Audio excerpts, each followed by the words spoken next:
And Quinton, you're making programs in the heartland now. You look pretty young back there in the My Time days there, brother. You know, back in the good old days when you were here at TVNZ as well. A lot of water under the bridge, But what's your opinion as a program maker of what's happening here? My understanding is not a fait accompli that the programs will be disestablished. Outsourcing in and of itself, I don't have an issue with. I actually think there's some strong arguments in favour of it. I think the independent industry that's grown up around Māori television essentially over the last 10 years is thriving. It's starting to sustain itself. It's full of innovation opportunity. I mean, if you take a look at myself, you just saw the pictures. I started basically on the factory floor of television. To date, I've produced over 400 hours of television across a whole range of genres, including a hit feature film, Mount Zion. So opportunity exists there. I think the TVNZ production in-house unit for Māori programs has been isolated from that independent industry. And so Television New Zealand and its audience, I think, haven't gained the benefits of the developments happening in the independent sector. So that's the production of shows, assuming that the production of those shows go ahead.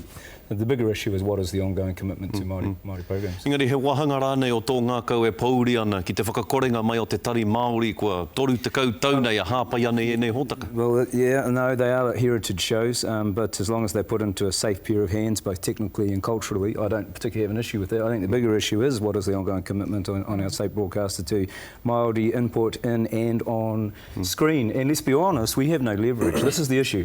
The only leverage we've got is a social obligation leverage, and until some formal policy is put in place with some actual concrete outcomes, and that will involve political influence. And maybe, you know, we look at the board here. Wayne Walden has, I'm sure, has a really thorough grasp of the issues facing Māori programs, given his history at Māori television. We need to call on those people to champion a place for Māori culture and language on our and that's the biggest loss too, is the advocacy within the building.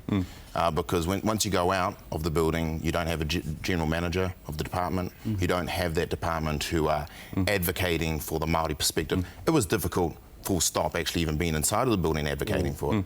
$1 million for Totes Māori in the last season was earmarked for reflecting Māori youth culture. But I was told by a Pākehā man what we should look and sound like. And so that was a constant battle. Inside of the model, the structure of TVNZ, we could have that argument.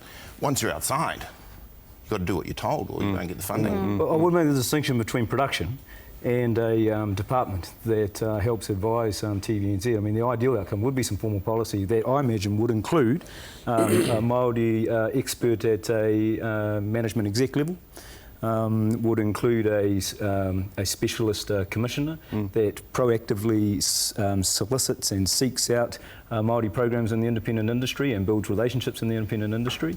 Give me one of those over 10 Māori shows. But that's the problem, though, isn't it? The problem is that in 2011 they got rid of the charter, which had an obligation under the charter for a vision of where Māori programming would go, where Reo Māori is being expressed in a mainstream environment. And you get rid of that in 2011, which we spoke out strongly against. And in 2014, now we're going to outsource the programs. I don't have a problem if there is an infrastructure out there to outsource those things too, but we are losing the cultural capacity inside TVNZ. And that I have an issue with. We need to set a strategic direction. I agree completely with what you're talking about. And with the loss of a charter, we lack the motivation and the purpose to do that. Definitely.